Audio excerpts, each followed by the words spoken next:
Hello, welcome to the Health In Show, an affiliate program of Homeopathy World Community.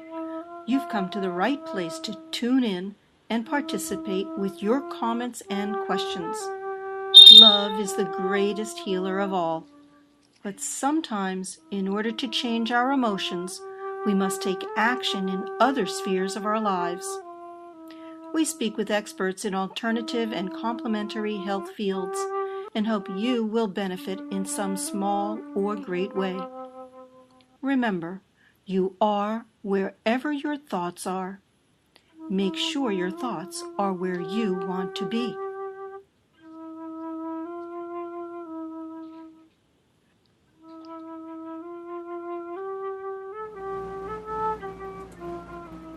Welcome to the Health In Show, an affiliate program of Homeopathy World Community. Today is September 9th, 2013. This is an important time in our lives, and I thought we would begin simply with a prayer, and then I'll introduce everyone and we'll get started. I'm just taking a moment that we should all be coming together for peace and not for war. Some of the messages that come through on Twitter and Facebook are really important that we need to listen to. Let your faith be bigger than your fear. So what is it that is truly driving you? What is motivating you? Another quote is, if war is the answer, we're asking the wrong question. If it is a question of survival, then we must lift each other up because we're all connected as one human race. If you listen to the Science Channel, you're going to find out that they're coming to this understanding. They're talking about the microbial world and how all of those little organisms are living harmoniously to protect us, to help us assimilate our food, to be our guardians.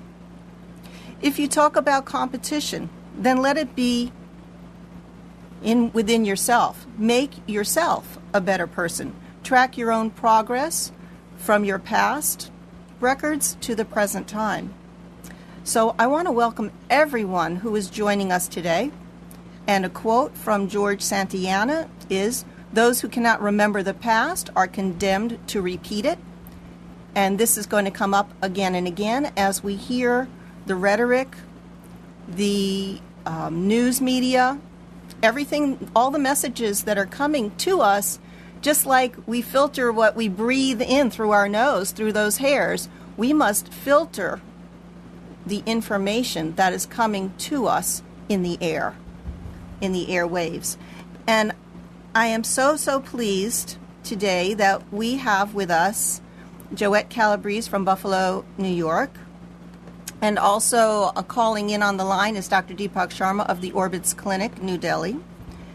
Joette has practiced as a classical homeopath since 1997, and she began her studies in 1986 and completed a 5-year degree with the North American Homeopathic Master Clinician course and the Dynamis School of Advanced Homeopathy in Toronto.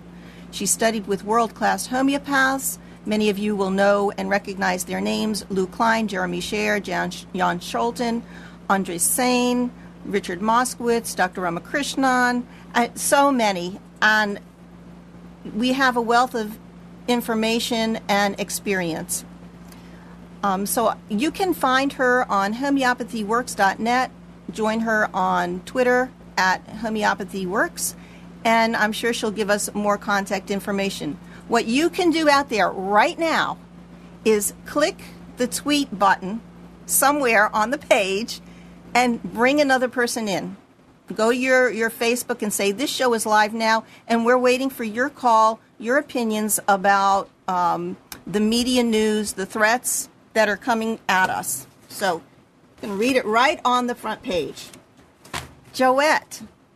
Yes. I will feed you questions that I have about the atmosphere and how people could possibly be reacting to this news based upon their past history, their past experience, and this is an open discussion. So we want folks who are in the chat to post information. And if you haven't refreshed your page and you're watching last week's show, it's time to refresh your page now, because I'm wearing white, Joette's wearing black, and so we're the good guys and the bad guys. We're just okay. What's going on in your mind today? Well, first I thought, gee, this is a coincidence that you should call me about this subject regarding war and skirmishes and political problems such as what we're facing today in the last few weeks. But it's not ironic. It's in many ways, it's often human condition that we're going to have these kinds of things. And I had a great interest that grew out of 9/11, because Buffalo, New York, where I live, is in the same state as New York City, of course. After 9/11, I had many clients and students who lived in New York or were commuting back and forth, or family members lived in New York. So we're very closely related to what happened at 9/11 and at the time of 9/11. And so I got many calls. My phone was ringing off the hook from people who were frightened and worried and anxious, and understandably so, and their health, they had a lot of lung issues and those kinds of things. So I developed a program, actually was at the request of one of my students to put together a class, and I developed a class that lasted about 3 weeks, in which we met with a group of people, and I did a lot of research on what can be used during these times. At the time, I was taking a course with, I believe it was at that time with Dr. Ramakrishnan, or maybe it wasn't, maybe it was Luke Klein. Anyway, whoever I was studying with, there were a lot of MDs and homeopaths in the class who were from around the world and had experienced the need for homeopathic remedies for, say, radiation poisoning or anthrax and those kinds of things. So I gathered as much as I could. I did a lot of research in the many books that I have, and I contacted as many of my colleagues as I could to put this course together. And, then 9/11 ended, or at least the issue that seemed most prominent at hand, it ended. And so people started to get back to their lives, and there wasn't as much of a call for this information. So I put the file aside, and I said, one of these days I have to pull this out and add to it, because since that time, you learn through the years, and you meet more people, more colleagues who have more updated or more fleshed out information. And so I decided to work with my team and come up with a course on exactly this subject. And the subject was, we're entitling it, we don't have it, we're not ready to launch this course yet, but soon we will be. It'll be this year most likely. It's called The Survivalist's Guide to Homeopathy, an 11-step course on safe natural medicines to address dozens of disaster scenarios. And so we're touching on not just wartime scenarios, but of course, wartime scenarios could be certainly chemical poisoning, it can be biological poisoning, but it can also be something where the electricity is out, and so now we no longer have heat, or there are electrical shocks that could occur, or there could be flooding, and then there could be dampness and hence mold, and so we're looking at it not just as a wartime course, but more specifically a disaster course, because after these hurricanes that have hit our country and other parts of the world, people suffer for many years long after, and if they knew that they could purchase a simple homeopathy remedy kit or augment the kit that they have, they could be in much better stead. So right. It's been a focus of mine for a few years now. Yes, and I agree. I had started to collect my own database of information on remedies and how they could be used after the hurricanes especially. It really triggered my interest, and I think that they're good to be used as an aftermath, of an attack, or whether it's due to climate change, or whether it's due to unforeseen events, or because of war and the political environment. So what I would like to I'm going to make it a little bit more difficult for you. I want to find out what we can do in our hearts and minds to change the climate. I mean, we're all about climate change right now. We're all about this environment being under threat as well. We're under a lot of stress emotionally and mentally, and I want to know homeopathically how we can move the planet in a better direction. I mean, all of the wealth of information of homeopathy. We all need to have that at our fingertips. We need to know what to do in the case of a burn, in the case of carbon monoxide or chemicals or gases or whatever it is.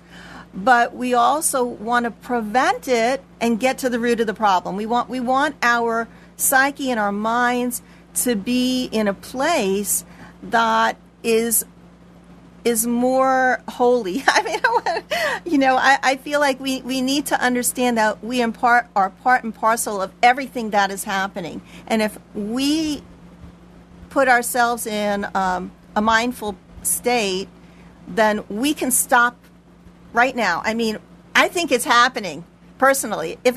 If I read to you the front page of the New York Times today, you're seeing that we're having a conversation. Have we ever had this type of a conversation before? So what is your response to that? And Dr. Sharma, you're in the airwaves there listening, and if you have anything to say? Yes, but I have to listen, and ma'am, first, because this is a really big topic, and we really want to have a big study on the data, and we collect the data on all these things. But so, I want to listen. Okay, so we do need science in there. We do need to collect data, but we're examining ourselves so much more today. I'm so happy that scientists are really looking at how the body works, and the only little thing that we have to tweak there is that it's not opportunistic. Let's not. Somebody calling in? Who's calling? Do we have a caller on the line? Hello. Welcome. Hello. Hi, what's your name and do you have a comment?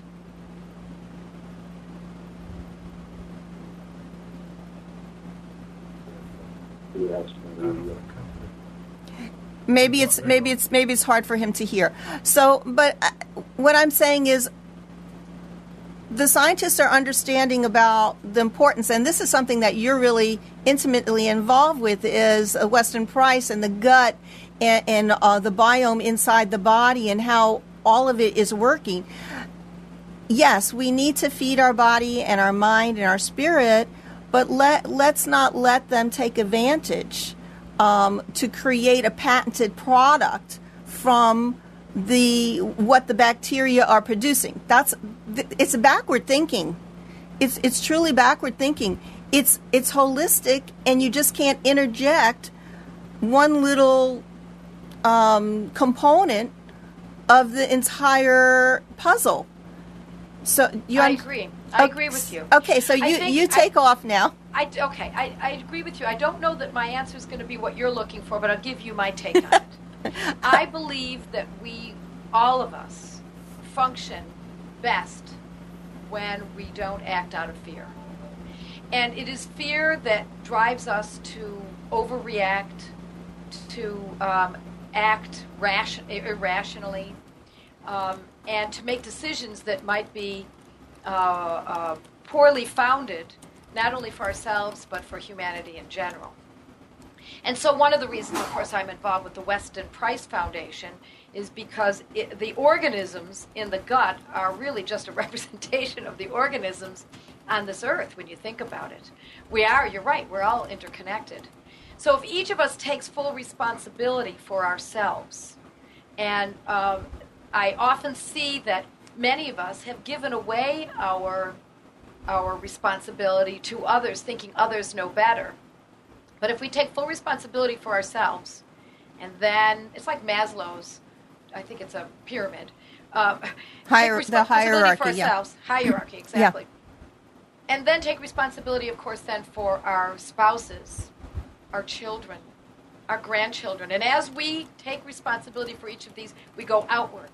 Then we go from there to our temple or church community, our neighborhood, and we go outward. And if each one of us do that, I believe that we end up with concentric circles, and then that it spreads everywhere.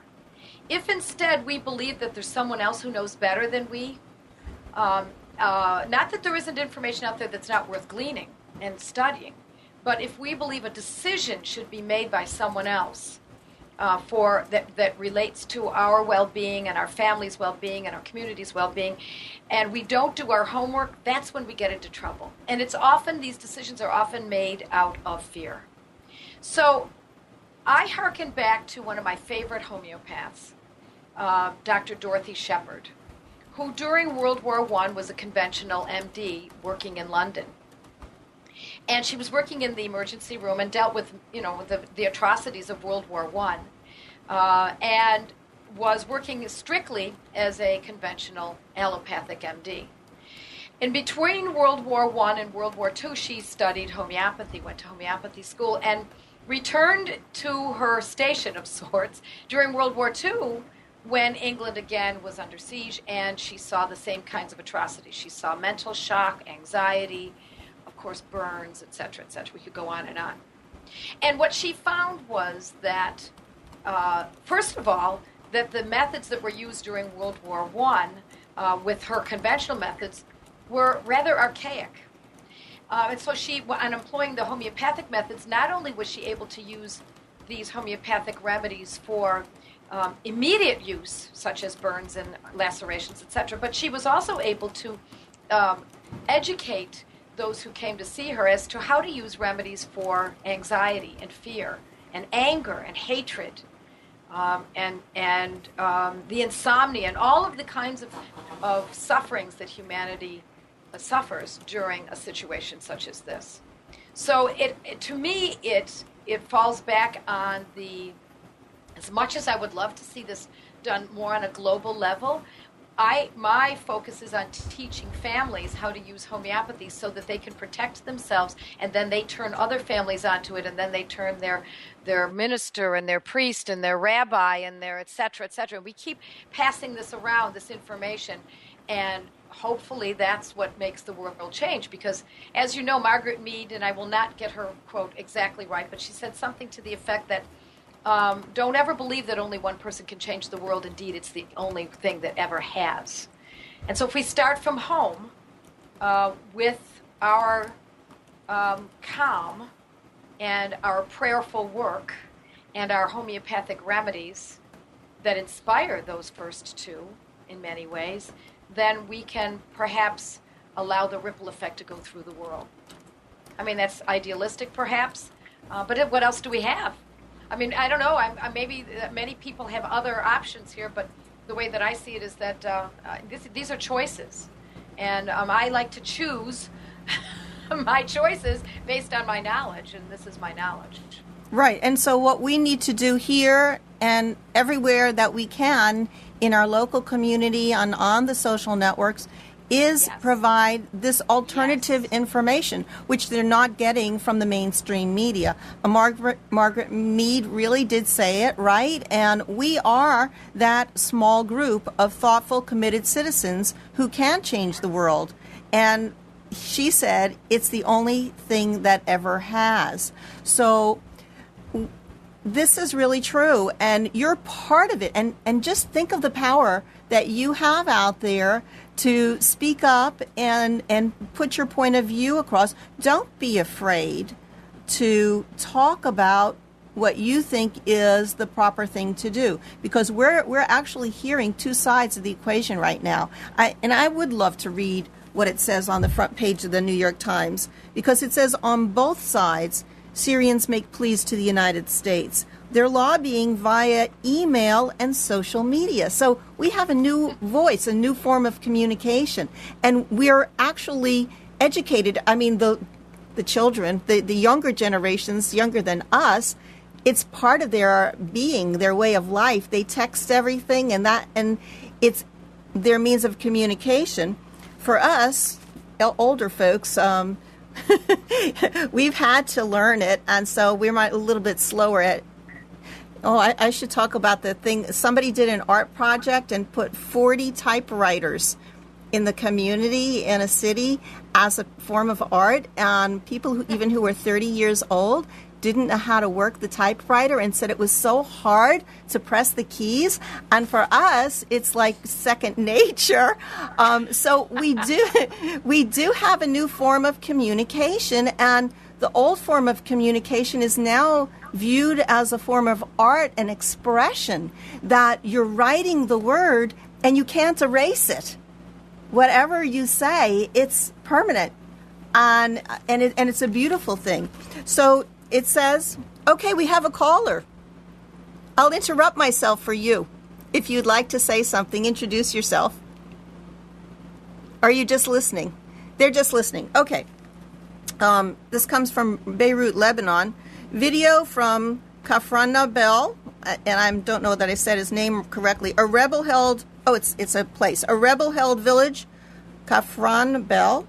A rebel-held village in northern Syria has been sent by email to members of the United States Congress and posted repeatedly on their websites, often in long strings of comments about Syria that have flooded unrelated posts about health care or the openings of new constituent offices.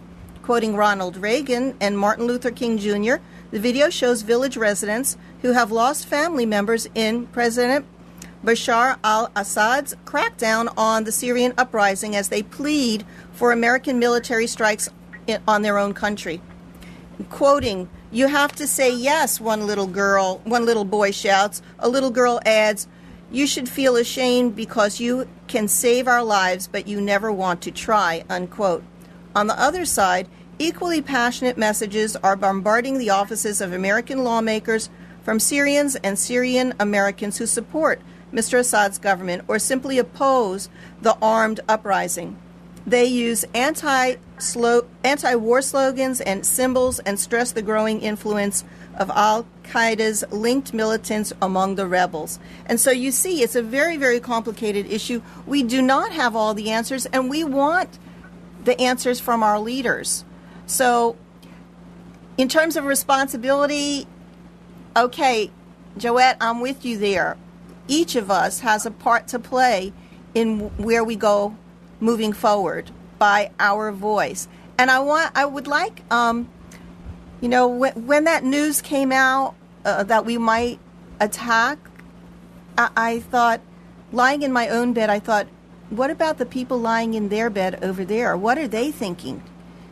And it really, really frightened me. So can you tell me, like, homeopathic remedies for anxiety, panic, fear, anticipation that could calm the people's nerves so that they can rationally take in this information and filter it out?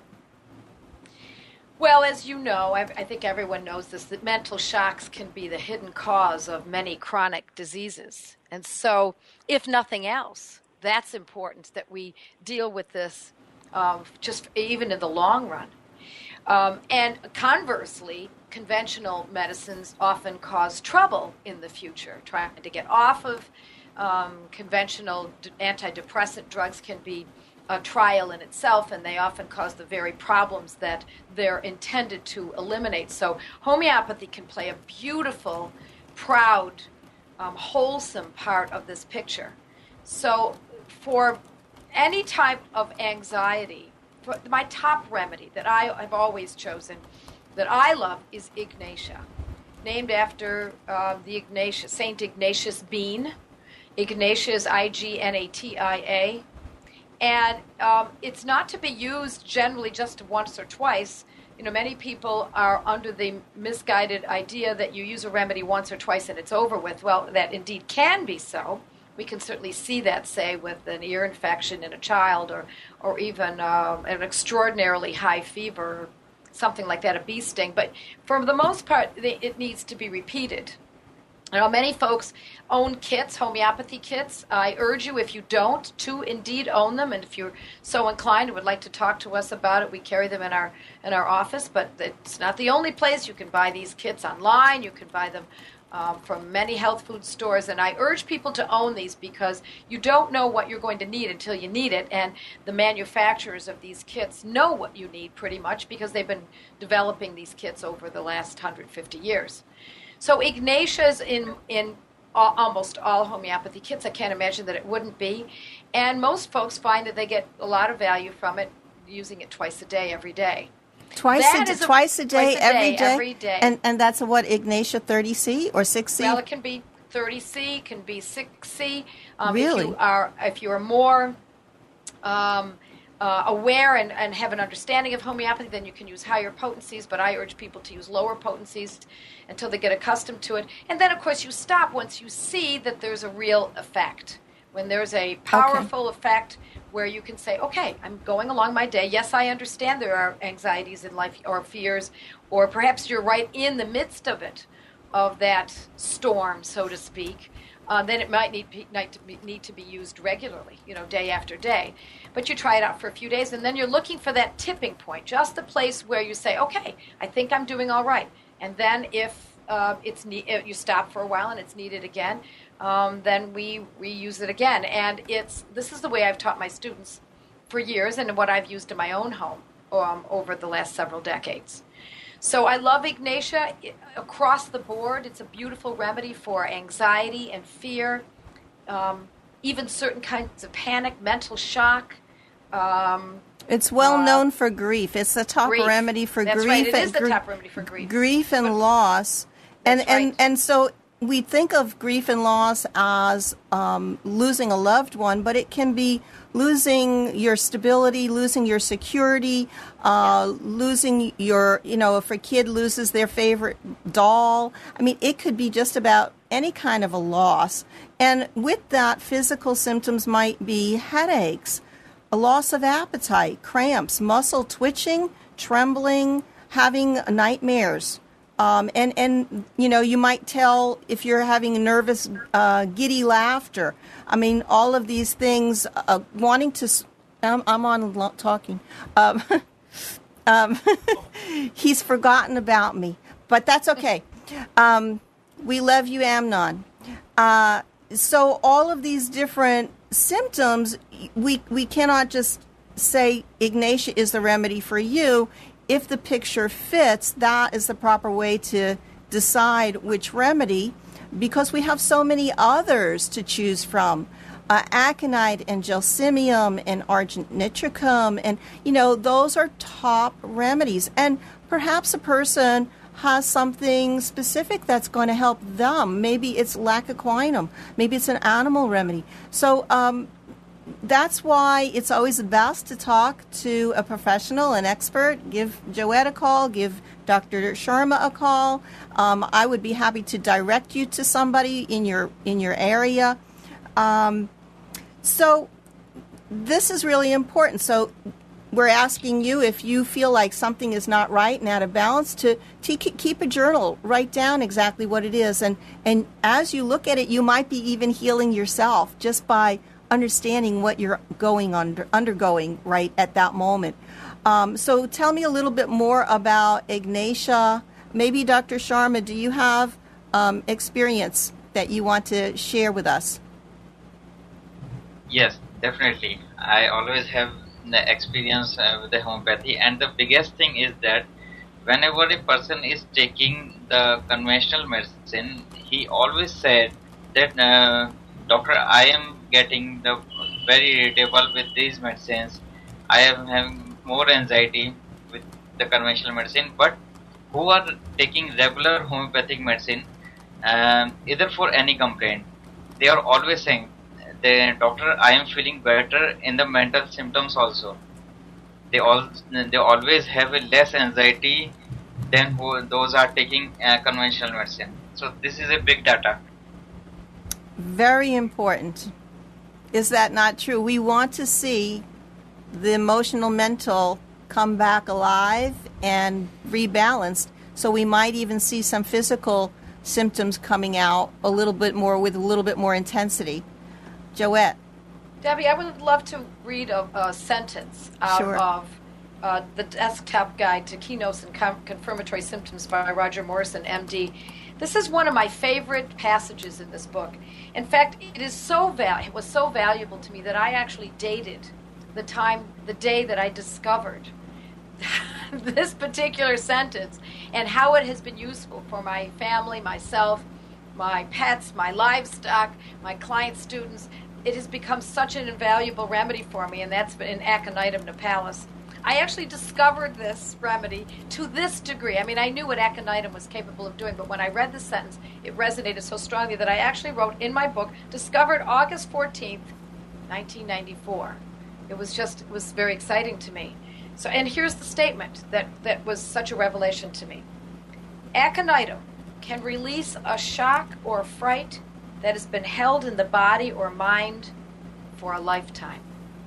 To me, it actually gives me goosebumps just thinking about it. Mm-hmm. Do you know how many people who have suffered from rheumatoid arthritis or lupus or anxiety attacks all their lives or hormonal issues, and when we find out that it stemmed from a shock, witnessing an atrocity, suffering after having been brutalized by someone on the street, those kinds of things changed the psyche to such a degree that now it's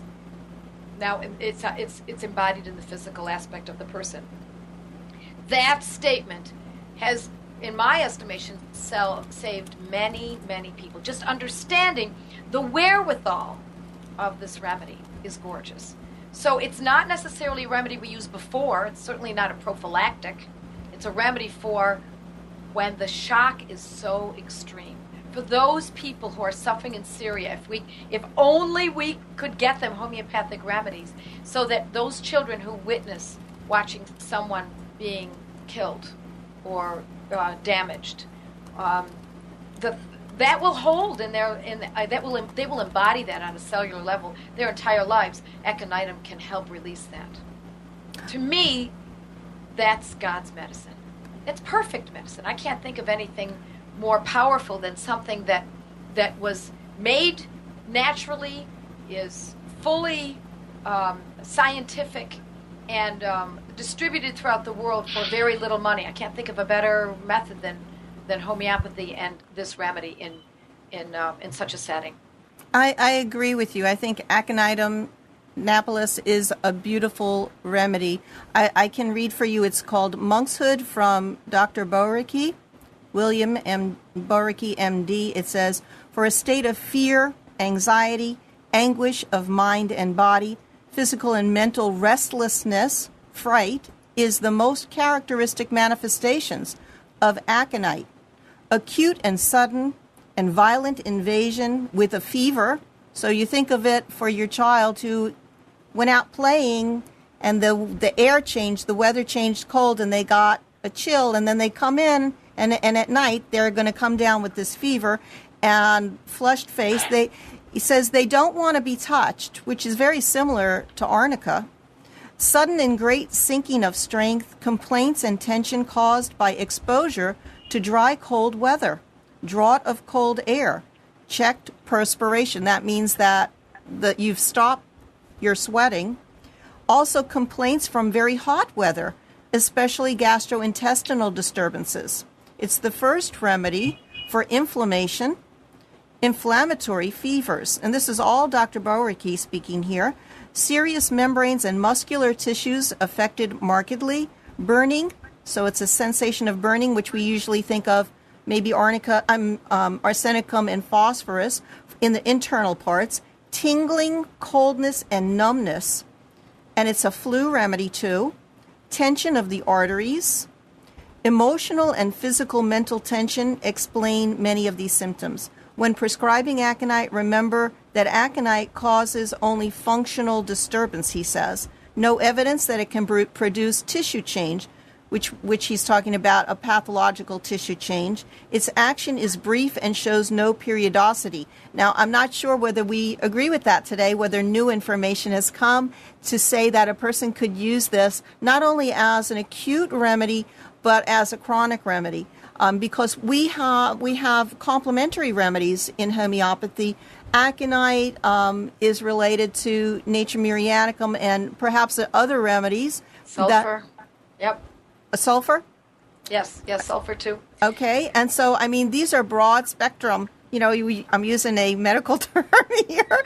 Broad spectrum. They cover, we call them polycrust. They cover so many people because they have so many symptoms that are common for many people. It's the sphere, he says, is in the beginning of an acute disease and not to be continued after pathological changes come. So he's saying when there are actual tissue changes that you can detect in clinical labs, then you might be looking at another remedy. So you can see it's even got clairvoyance listed. Wow. If you go in and read this stuff, you can learn a whole bunch. I love this remedy also for birthing. Many times women during pregnancy have anxiety. It's free floating. They feel as though they're doomed. They have no choice. Obviously, they have no choice. They have Once no you're choice. There. You can't stop it. It's gonna turn it around. But when women have anxiety during pregnancy, it is a beautiful softening remedy, and also particularly around labor. A lot of women feel as though they're going to die. I'm sure I'm going to die, or the baby's going to die, and I'm never going to make it through this. I feel doomed. It's a presentiment or certainty that death is imminent. And that sense, that fear that this is it, I'm doomed, that's aconitum. And I have seen it during labor, and not only in myself, but in close friends of mine whose births I attended. I've seen it again and again, and a couple doses of aconitum 30 or 200 have been miraculous. Within minutes, the woman can relax and let go, and shortly after birth as well, so that within minutes or hours or days after, there's sometimes still that lingering anxiety that something is wrong. What's wrong? Something is off. I feel as though we're doomed. That's aconitum. And if you look in the repertory, it says presentment of death. So they do even say, I'm going to die. And Gabrielle says the face might be, the countenance might be pale looking. We've really talked a lot about aconite because it's so prominent in the sphere of anxiety. If there is any kind of an accident, this is one of the things that comes immediately to mind. Arnica, of course, and something unusual, Dr. Kubushan on the chat is talking about Rhus tox for weeping, a weeping condition. Of course, the skin might be weeping as well as, and I think mentally, if I'm correct, Rhus tox has a sensation as if the attack is coming from within their own home. Is that correct? I'm not familiar with that. I think so. Respect. Dr. Sharma, can you back me up on that? Yes, I'm listening about the effects of aconitum. Okay, well, we're talking about Rhus tox right now because Dr. Kubushan in the chat has mentioned it, and somebody else, Gabriella, has mentioned Staph aureus for a response from these kinds of attacks as withholding their anger and suppressing it within their own body, their own being. So they don't let it out, and they're just beautiful, soft people on the outside, but inside they're screaming. And so do you want to talk about any of these? And I have another remedy that I love, is really close to my heart, is stramonium. I think stramonium, when there is that one story, you go to a class, you go to a workshop and a conference, and the teacher tells you the whole scenario about what happened, and that picture resonates in your mind, it sticks in your mind. And there was a story of a situation where a baby was being nursed, and the mother actually died and was still holding it. And I probably got the story all wrong. Whatever it was so traumatic that fear was embedded in the entire being of that person. And again, that feeling of being attacked. So feeling of being abandoned, feeling of being left alone. So it is in a triad of two other remedies. So which one do you want to pick to talk about, Joette? I've thrown out about 5. I've lost your sound. What happened? Hold on. Can you hear me? I can hear you. Can you hear me? Yes, okay. Okay, great. Stramonium is one of my favorites as well. I also love hyoscyamus and coffea cruda and califa. I mean, there are lots of remedies to look at here, but I love stramonium because I have a personal experience with that personal story. I have a son who's now an adult, but years ago we watched the movie Swiss Family Robinson, and I don't know if everyone's familiar with that, but this was put out by, I think, Walt Disney back in I'm going to take a guess and say it was 1959 or 1960, and it was not what I would call a very violent movie. And we watched the movie, and my son was overtaken by what the pirates were going to do to the family, because the pirates were threatening, and he was certain, of course, that they were going to be killed. The family was going to be killed. And he watched that movie many times. We had borrowed it from the library and watched it many times. And I found that he was so focused on this one scene about the family being able to survive against the onslaught of the pirates that he would only watch that section over and over and over again. And then I realized, I don't know if this is such a good section for him to be watching again and again. Meanwhile, I'm thinking I'm keeping his movie viewing wholesome, and he's finding something that's pretty scary to him. He was pretty young. I'm going to say he was about 5, maybe 7, something like that. Well, what happened, I got the movie, returned it to the library, and it never stopped affecting him. And he had difficulty sleeping. In fact, he would wake up at night and needed lights on, and he was in an altered state. He was halfway between sleep and wakefulness.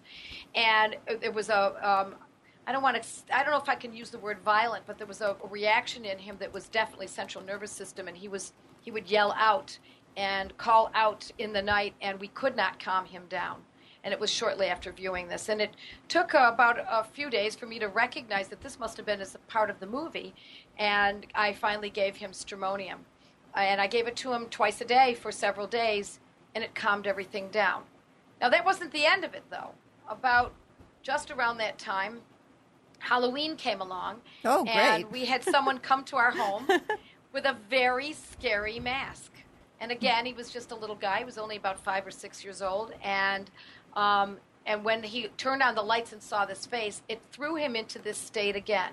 I believe that he had a propensity for this state in the first place, for it to have gone so deeply, because children, of course, they can embody these things, but often they can separate the two. He couldn't separate them. And we went back into that anxiety and thrashing at night and needing full light on in the room. He actually had to stare into the light. Having the light on was not enough. He wanted it next to him so that he could stare at the light. And again, stramonium came to action and relieved that anxiety and awful loss of sleep.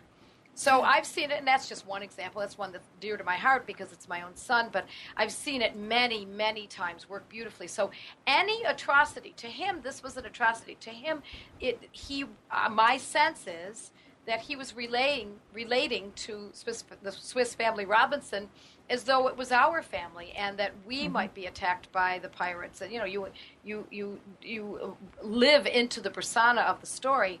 And so I've seen it work in many, many situations, and I can imagine that those in Syria or elsewhere in the world where there's an anxiety or fear that of witnessing something that was very frightening, or the possibility of something frightening, that if the action out of that comes to waking at night and feeling anxious, and also there's a violence to it.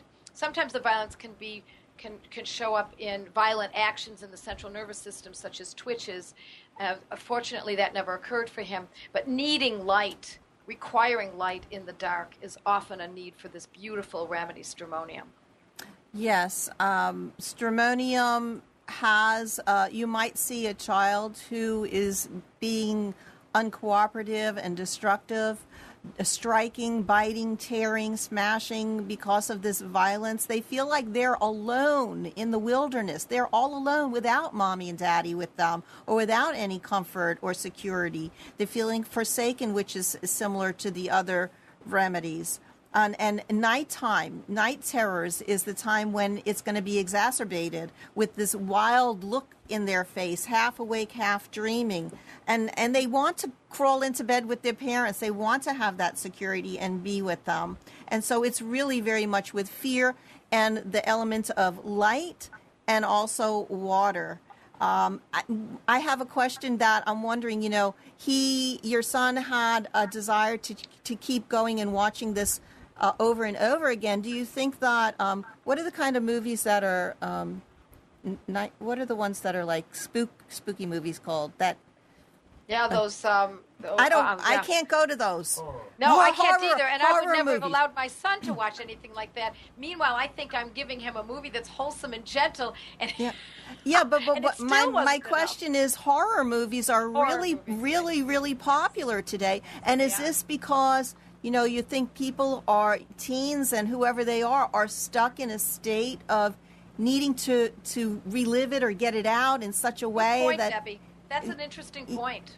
Why are they drawn to it? For me, I tell you, I can't even go there because I will have, what you see in your day is relived in your night, in your dreams. Who wants to relive that? Who wants to be a participant of that? My sense with my son was that he was processing, and he needed to watch it so that he could figure out how to approach this.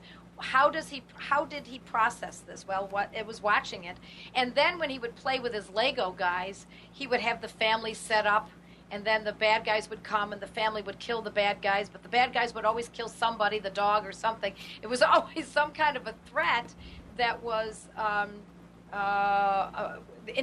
The way he was processing it allowed him to get through this and figure out, well, what if this happens? How will I deal with it? I wouldn't be surprised if those horror films are not a sense of processing. When you think of the way many children are brought into this world, my son was born at home. It was natural. There were no drugs. It was comfortable. It was my husband. I was surrounded by my husband and my doctor. And it was a wonderful setting. My family was downstairs. But many children are brought into the world with surgery. The mother has had a cesarean section. There are a lot of drugs. The mother is frightened. I wasn't frightened during this. I was happy and comfortable and content. So perhaps that is the beginnings of the desire to have to process all of this later in life by watching horror movies. That perhaps that's an explanation. I want to thank everyone who is in the chat and commenting. We have some notes here. People are talking about things like rescue remedy, or we have Bach remedies like white chestnut, walnut, mimulus, aspen, rock rose. And these are remedies that are very gentle. You can get them just about in any store that are made from the essence of flowers. And those are also very calming in anxiety, times of anxiety.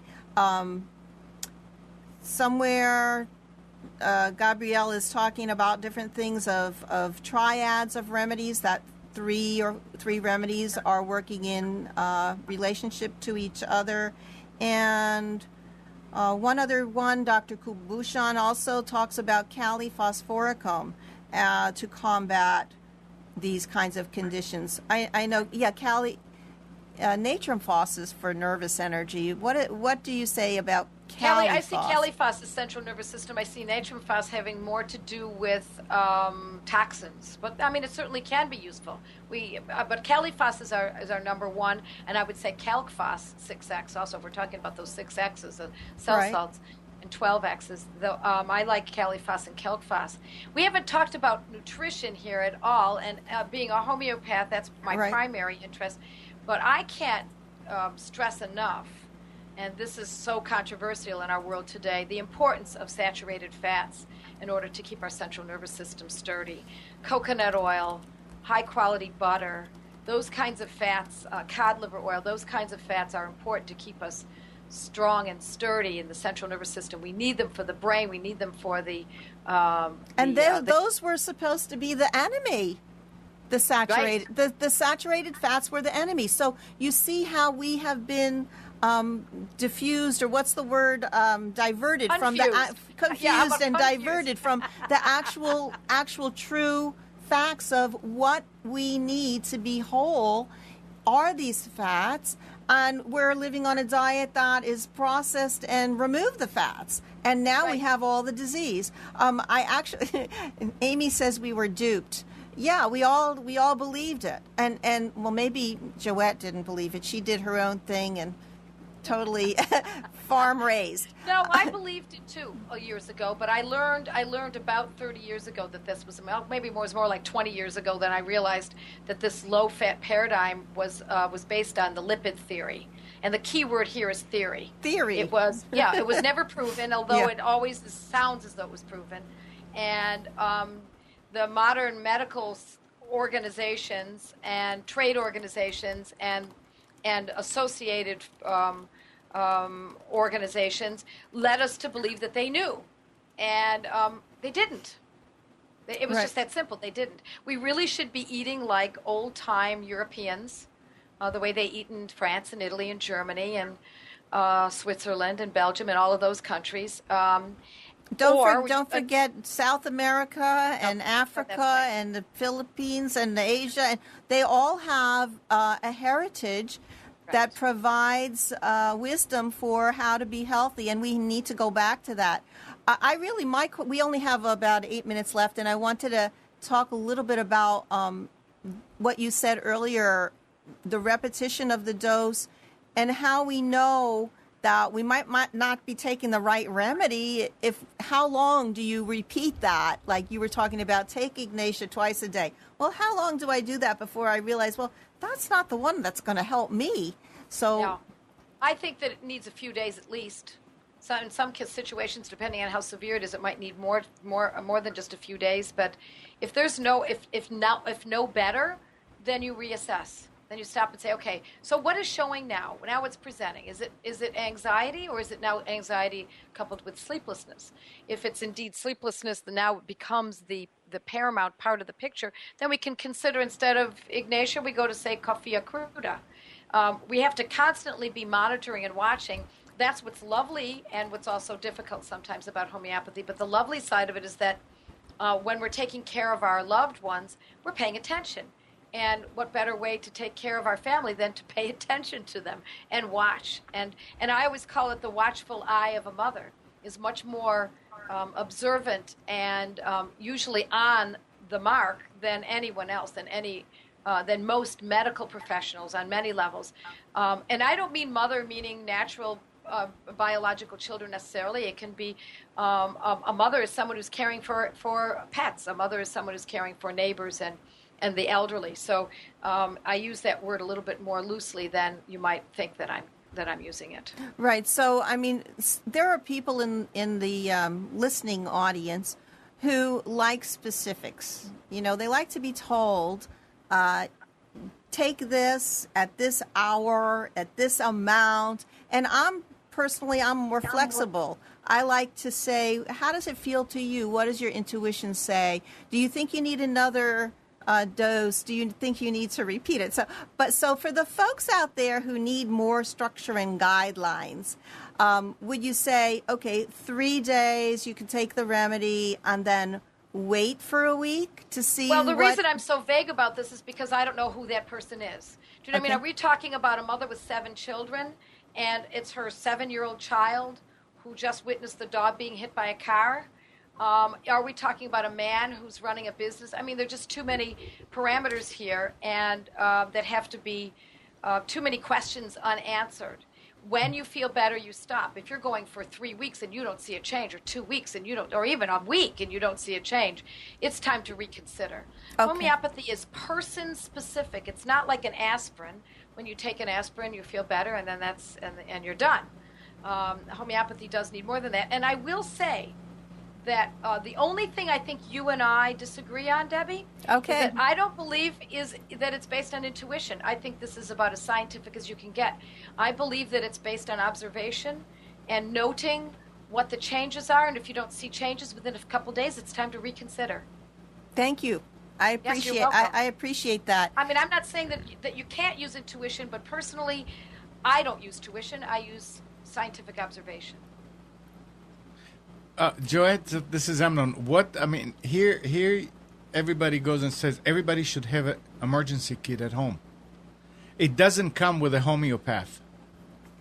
I was going to say that. I'm Right. I'm anxious and I'm going for Ignatia? Ignatia. Yes. How long? I mean, I don't have the scientific way to figure it out. I don't have, and you don't know me, and nobody knows me. I'm sitting at home and I'm saying, okay, I was told to have this kit, and this is for that.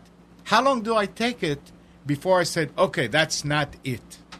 Well, let me answer your first question. The kit doesn't come with a homeopath, but that's where I stress with my students and clients that they must educate themselves. And I'm not talking about going to homeopathy school. I think that's unnecessary. But you need to own a simple book, a simple homeopathy book. Cure Yourself in Family is my book, but Dana Ullman's got good books. There are a lot of great books out there. All you need is one. Okay. One very good book, and you've got a pretty good start. But now let's say, okay, now that's the first part of your question. The second part is if someone is taking a remedy, this is the way I teach my students. If one is taking a remedy and you don't see a change within about 3 days, of course, it depends on what the issue is. Whether are you talking about osteomyelitis, or are we talking about anxiety? You know what I mean? So that's why it's not that clear, because this is medicine, and medicine covers the entire gamut of all of human and animal suffering. So, but let's go back to your question, and that is, as I said, twice a day for a few days. If there's no change, then it's likely the wrong remedy. If you're still and you still feel, or if there is a change, but you've gone from a screaming 10 in anxiety on a scale of 1 to 10, and now you're down to say a 5, I would say that's the right remedy. And that was helpful to determine. And I'm going to throw out another component of this whole thing of the interaction, because I've been studying a bit about field energy and quantum mechanics, and the fact that there would be a homeopath as a mediating element in the whole process, the witness, is going to change the whole environment also. And so I think, having that other piece of the homeopath will make a difference. And that's going to be in an upcoming show with Christina Munns, all about field theory. We have just a couple minutes left.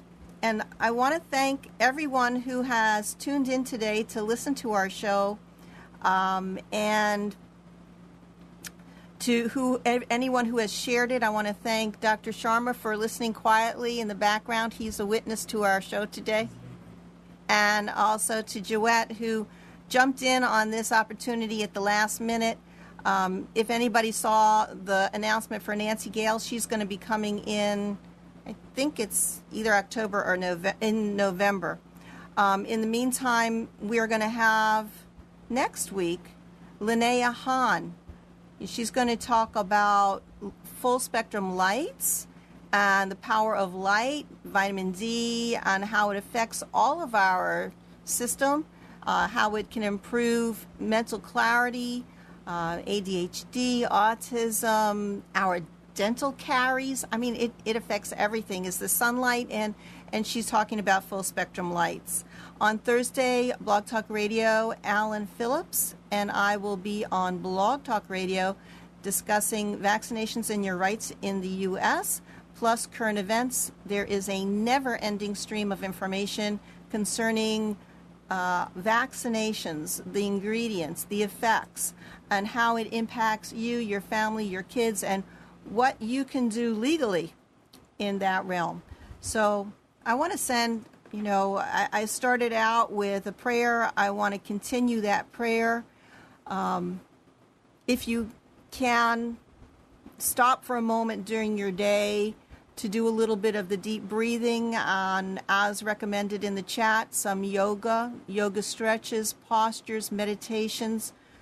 That is going to help to reset our thinking and put some little positive affirmations around you so that you feel better. Joette, do you want to say something before we close? I think what I want to leave your listeners with is that we have to take responsibility for our health. And those who are listening, I know, are already of that ilk, or they wouldn't be here. But it is self-empowering And it is very important, if this is going to be a grassroots movement for self-empowerment, for us to be able to take back our ability to make decisions about our health and not depend on drugs of commerce, foods of commerce, etc. And don't get me wrong, I don't think there's anything wrong with commerce. I believe in capitalism. Maybe many people may not agree with me, but I do believe in it. But with that freedom to be able to make a good living in this country also comes responsibility to know when someone is, as you said earlier, duping you, and when you really need to take full control of your health and your family's health yourself. Okay, Thank so you, Debbie, for this opportunity, too. I really appreciate thank you. it. And I want to also direct people to Homeopathy Works, your website. .net? .net? Yes. Okay, homeopathy.works.net. Yes. You have so many fantastic blogs every day, really practical information. Last one was bed bugs, how to do something in your garden. I mean, whatever it is, it's great. Dr. Sharma, he's off air, but we're wishing him a good evening. And if you have any ideas for guests in the future, please send them to me at homeopathyworldcommunity@gmail.com. Thank you, Amnon. You will. We love you. We love everybody out there, and Waves of Awareness. Until next time, bye-bye. Bye. God bless all of you. Oh, one more thing. There's a show coming up at 1. Don't miss it. Oh, it's going to be Marilyn Shannon, coach, and she's going to do a double play with Carrie and the Psychic Cafe host, who's a medium. So it should be interesting. Tune in. 1 o'clock. That's in about an hour.